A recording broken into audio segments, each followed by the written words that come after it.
What's up, everyone?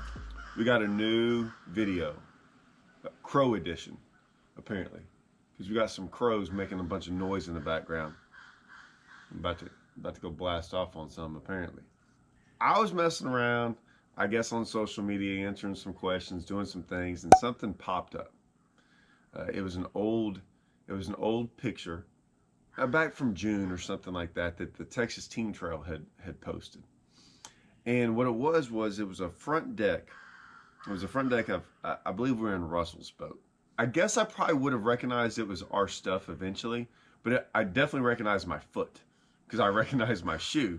So because it had like from my knee to my foot, and my shoe was on there, and I was like, hey, that's ours, because it didn't tag who was in the picture, right? And the caption read something like, I'll post it on here. The caption read something like, if you saw the front deck of this boat before blast off, what would you think? You know, I looked at it and I was just like, well, normal to me. I didn't even think twice about it. And then, of course, I just 154 comments, and I'm like, wow, like that's interesting. And usually when you get that many comments about just a random picture of a front deck of a boat, something's going on. And so I just started reading the comments. And of course, I don't get mad about comments. People think I get mad about comments all the time. I actually just find them very oh, look at this crow. Better get back, crow. I actually find them interesting. And these I definitely found interesting. Well, this was at Richland Chambers, I believe. And if you look at it, Richland Chambers, the event, it took a big bag to win the event. We knew it was going to take a big bag to win the event. Our practice was good. Not a lot of bites. Not a lot of, okay, we got some bites. They were very hard to get bites. If you got a bite, for us, it was a big one, like a giant. It was very hard to do something different. That's what I wanted to talk about, is the picture only kind of shows very little about what's going on, but the picture, if you look on there, it had a bunch of big baits. It had a bunch of different baits doing a bunch of different things. So many people were like, oh, those guys are lost, and they didn't know it was us. And they're like, they're lost, guys have no clue, you know, they're out there hoping, you know, you can tell they're not on a pattern, all these different things. I don't think that could have been further from the truth. We did pretty good in the event. I think we had almost 20 pounds. Russell did lose like an 8 or 9 pounder at the end of the day that would have got us up there around 26, 27 pounds. And when the few fish Russell lost all year long, guy almost never loses fish. So he was more upset about it than me. I wasn't even worried about it. We understood the assignment, right? We knew going into that event that was going to be the hardest one, the sketchiest one, and things have to kind of go your way for that event. So it was funny to read all the comments about all, like, they're not negative, but they weren't positive either, right? They were like, you know, these guys, all this different stuff. And I'm like, man, I don't know if we finished 11th or something in that event. Might even broke top 10. I can't remember. And then we won Angler of the Year that year. Our front deck looked like that pretty much all year long. And that's kind of what I wanted to talk about, is that YouTube is such a different thing. And I think the mindset of people for tournaments are such a different mindset. And that's why I think I run my channel on YouTube so differently. Okay? Because I think I do a lot of these lure videos and I do some tip videos, and I'm just doing them because people keep asking for them. I think they're okay. And what I mean by they're okay is like there's information in there, but I just think that the information is kind of boring, in the sense of I don't really think it really leads to catching a lot of fish. Like it gives you confidence to try different things and stuff like that. But in the scheme of things, I think I'll put it to you this way, on a value scale, I think of this, you know, being way more important than the baits I'm throwing and stuff like that. Like, yes, you have to have the right rod and things like that, but I mean, you got to get bit first. you got to get bit first. My point to that is, and I'm gonna give you a little deal about Richland Chambers. When we went into Richland Chambers and we understood the lake, we knew the lake in the sense of how it fishes, and we're tournament fishing, right? We could have 1 day, 1 to 2 day, or 3 day, 2 or 3 day event. We wouldn't even been as worried. But a 1 day event, this lake was definitely going to be a spot thing. We knew that. A lot of the stuff we had on our front deck was like based on if we got on one of these spots, because a lot of the guys, I'd say most of the guys that did really, really well, caught them off of one spot. Like the majority of their fish came off one spot. I guarantee you, the guys who won it, I think the guys in second, third, like, and we knew that. We were one of the last boats. So we were going, okay, we have our list of spots we want to get on, and we're just going to drive down the lake and see if we can get one of them. So in that event, and the camera crew is with us, right? So this is even documented that like we drove down the lake all the way to the dam and then drove back. We were on spot 16 at that point, in the sense of we passed up 1, 2, 3, 4, 5. I mean, we just kept on going down the list of spots. I mean, every place we've gotten bit or wanted to at least try is basically taken. And that's why the deck of the boat looks like that, is because we have options. That, to me, the front deck of that boat looked like options. To me, the front deck of that boat looked like, okay, what happens if this happens? What happens if that happens? To me, that's a guy, you know, that's a boat that looks like that. One, they figured out how to get multiple bites, doing multiple things. They have different options to where if things don't work out, these tournaments that are like this, when you put not 100, 150 guys, when you put well over that on a lake that might be big but fish is small, one, we don't crowd people, so we're not going to go roll up on other people like we saw people do.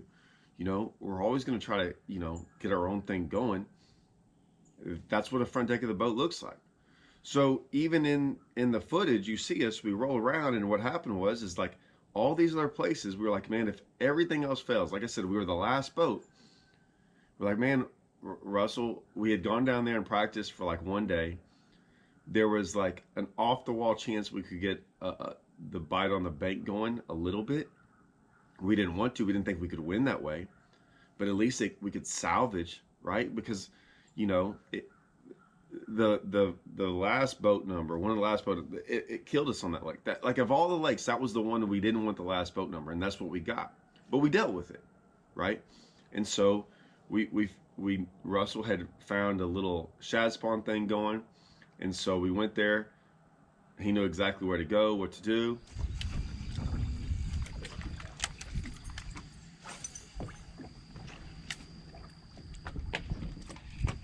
Nope.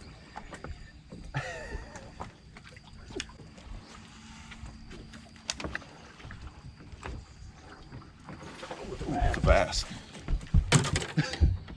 I'm like, no.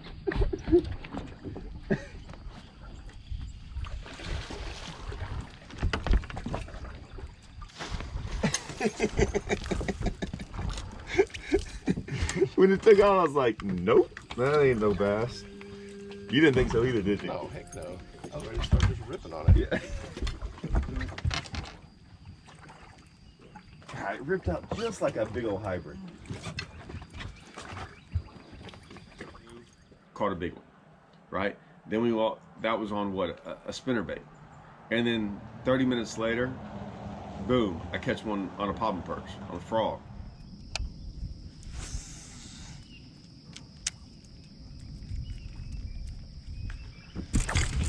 Get him? Nope. I'm not looking. My frog was gone, but I did not get him. We got a little one. But...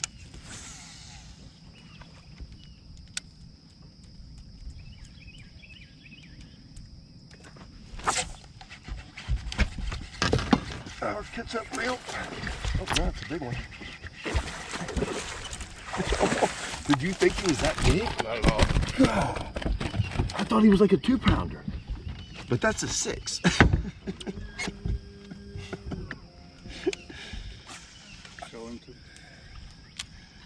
That's why I tied on white, Jared. because he ain't messing around. Dude, he missed mine twice. Well, you got that one. I'm just gonna say, old popping perch. Look how long that thing is. That's a big one, dude. Look, he's long as my knee. Whatever that means. And I don't even know if that was even pictured. That probably wasn't even pictured in the picture because I was actually throwing it at the time. So I don't think the spinnerbait was pictured in the picture, right? So now we've got two, and that's what we started doing. And we started fishing, and we started like, okay, well, now where can we go after this? We had some sneaky spots, but they weren't spots that we were going to catch like multiple fish out of. There were spots we were going to catch one here, one there. So like I said, our first plan was to try to get on a spot we would catch, you know, a couple off of. That didn't happen. We went down the bank, caught two big ones. And so now we're going to like hit sneaky stuff. And luckily, later on in practice, we had come up with all these different things of like, okay, there's always a dominant pattern. And that dominant pattern a lot of times wins the tournament. Doesn't mean you can get on it, right? Doesn't mean you can get, because sometimes a dominant pattern relies on the dominant spot. And we didn't have that. Other guys, I think, tried to make that happen and didn't catch anything because of that. Because they didn't get on the spot they really wanted, and they kept on doing it. Well, that's not us. We're not going to just go, well, I hope this works out. No, we're going to go keep on doing things. So in our heads, we had always tried to make this topwater bite go on. We just were like, there's got to be a topwater bite on the main lake, and no one's figured it out. We tried in practice a little bit, but remember, we have all these other things we got to do in practice too. We got to try boat dikes. We had to figure out this dominant pattern. We had to figure out these other things. We had to figure out spots. I mean, we don't have time to just go do everything in a short amount of practice, because we only had one day of practice right before the event. And so, in a lot of what we had done the week before when we went down there, we smashed on them. But that time of the year, when it's like late spring and they're moving off the beds or moving shallow and going deep, I mean, we could see that they were all moving. They were kind of going to that deep route. So I had messed around with the topwater enough, and I had formulated this pattern of seeing where all these fish were on the main lake. And every one of those spots was filled up with people except one point. There was one point that wasn't filled up with anyone. It's because it was the only point that looked as bad as it did. It didn't have any rock, didn't have anything on it. It was horrible looking. No one even fished it. And I went up there with the topwater and had a bite. Now, I got to be honest with you guys. This bite, actually I had 2 or 3 bites in a row. I wasn't sure if they were white bass or hybrids, because it's really bad about that. And the bite I had was maybe a keeper. I'm trying to think because I didn't have hooks on it. I'm thinking it was a black bass, but I wasn't sure, right? Because them hybrids, you get around hybrids, and it happens to a lot of places like that has hybrids. You know, a 2.5, 3 pound hybrid hitting that thing looks a lot like a largemouth. Like, it's hard to tell. Later on in the day, we went to that point. Of course, I knew no one would be on it, and it's right there in the middle of everyone. And what do? I catch our third keeper.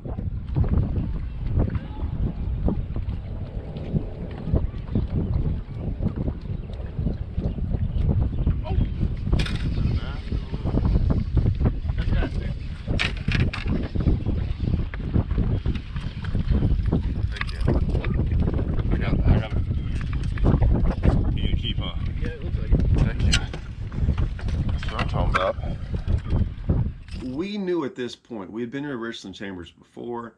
It used to be really good, and like I said, the weights look really good. But the weights fall off quickly, right, if you're not on one of these deals. And so just getting 3 in the boat at that point in time, since we had 2 big ones, was a big deal on a different bait. Though it's on a totally different bait than what we had caught all the other ones on. I think I caught on a 60 dog. And then we move across to this other point. We're like, well, what about, let's run this. This can't be the only fish. Like, there's a pattern here we hadn't figured it out. And then this happens. tell everyone where we were at when Matt Williams got all upset about Did he want to check everyone out? Yeah. You want to go with that right there on that corner? I get it.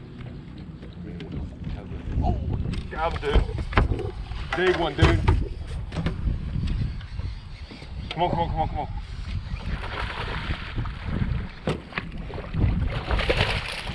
Hell yeah. That is awesome.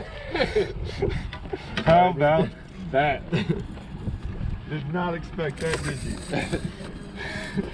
Oh my gosh. How is that, dude? Is that not awesome? They live here. Dude, did that just happen, Russell? We probably go inside here a little bit. Yeah, now, huh? we're gonna do a lot of things. I'm telling you, dude, they bite. They start biting at 11. Yeah, or they start biting the top water down these banks. I'm just telling you, they start biting at 11 Dude, look anyway. at that, man. Heck yeah. Washed it. I gotta sit back because like what happened was when she blew up on it, You weren't even looking. you got all jacked up, but then you're like, I know what you turn around for. Net. See if she, oh, what? No, Oh, to see if there's another one with it? no. And I felt like you're like, did she get it? Like you went Oh. like this, went for the net, turned back around, and I was like, I was letting you know I got her. Well, I know the reason that I did that though is I was putting my rod somewhere with my bait, so Okay. it didn't end up in your stuff. I didn't know what you were talking about. So I was sitting there going like, so as soon as I saw you turn back to look, I said, I got her, just to let you know that like, it's happening. Yeah, no, I get it. Okay. I was just worried about like, okay, I don't want to get my line in his way with this fish. Who knows how wild it's gonna be? Well, like it got close to the boat, and I was like, I When could you see. were like, come on, I was like, dude, I'm here. It Don't wasn't worry." even close to being close to the. Well, I knew I was ready. I know, but I was like, I could feel her coming up. Right. You know, and then she came up, and I was like, oh, she ain't that close. And then, I knew it was a big one. I mean, oh, I knew it was a big one too. And then I was like, man. Okay, dude. Yeah. Freaking in the game. What do we want to do? You want to go down here? I mean, or what do we want to do? That's fine with me. I mean, either way right now. Like, dude, this opens up all kind of stuff. So now we got 4. What an unexpected surprise. I mean, it was another big one. And we're like, okay, we got something going. It's different than everyone else out there. Why is that important? Because, yes, it's important to know how to throw that bait. But it was this. We just did something different than anyone else was doing. We ended up catching our 5th one. Russell lost that real giant. And then we catch our 5th one on a worm with like 20 minutes left in the tournament. Once again, another bait. 5 fish is all we caught. 5 different baits. We had almost 20 pounds. The comments on here, and I could go back to them, but it's crazy how, you know, haha, he ain't on nothing, not worried at all. Like so many of the comments were like, yeah, see that guy, not worried about those guys ever. Man, I would be worried more about those guys. Those guys are the guys that can go out there and catch them any different way, throw anything at them that you want to. They've got a plan for it. Those guys look almost more prepared. Yeah, the other guys that have one bait, the guys might win the tournament with that, with 2 baits on the front deck.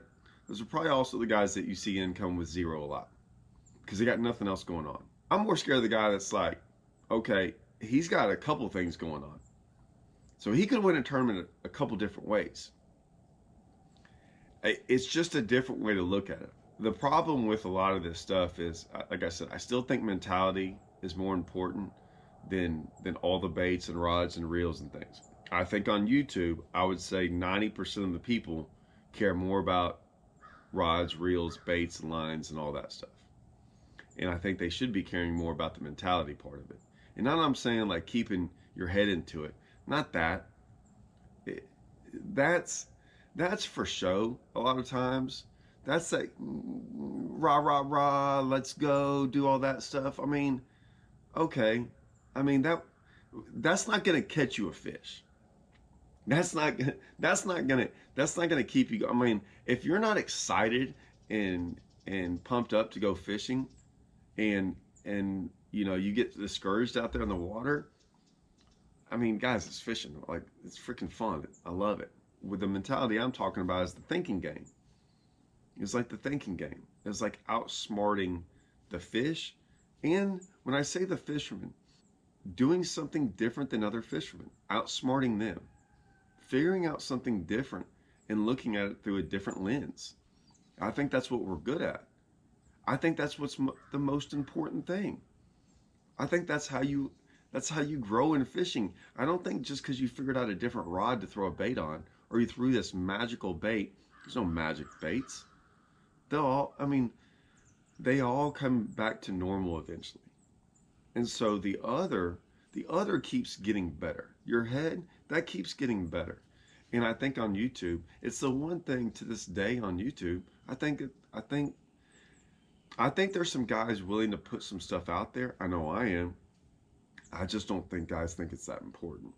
They think that there's this winning bait, this winning stuff. And there's usually so much more. Well, I like to say there's so much more than, how about this? There's so much more sometimes to winning a tournament or winning Angler of the Year. We won a bunch of Angler of the Years. We won Angler of the Year this year. That's what our boat looked like. I think there's more to it than that, right? There's more to it than getting lucky on one spot. You know, maybe we won Richland Chamber. Maybe we would have gone out there and won it, and all we did was get on one of those spots. Angler of the Year took kind of doing that mentality all year long to consistently catch them. That's really what you want. You consistently catch them over time, you're going to win tournaments, you're going to catch more fish, it's going to be more fun. I promise. I promise. I was just making this video because I still think, and there's a lot of the guys, I would say most of the guys that subscribe to me and really watch my videos, watch it for more of this reason. But it's still funny. I still throw out videos with some bait and some this, you know, and I get more views and more people want to know about those things. And I'm not saying they're not bad and they're not wrong and they're not educational, because I do them the right way. However, I hope watching this, I know some of y'all get it. I hope some of y'all that might not think this way, probably read the comments. A lot of guys, like, read some of these comments about the guys that probably watch these videos. You'll see that they probably agree too. And maybe that's changed their mentality and they probably caught more fish that way. Not because of some bait, but because of their mentality, right? The way they think about things now. Anyways, that's what I really like doing on YouTube. That's my favorite thing. I still wanted to comment on this picture because I found it interesting. Didn't make me mad by any means. It puts a smile on my face. Because like I said, I find this stuff interesting. It does.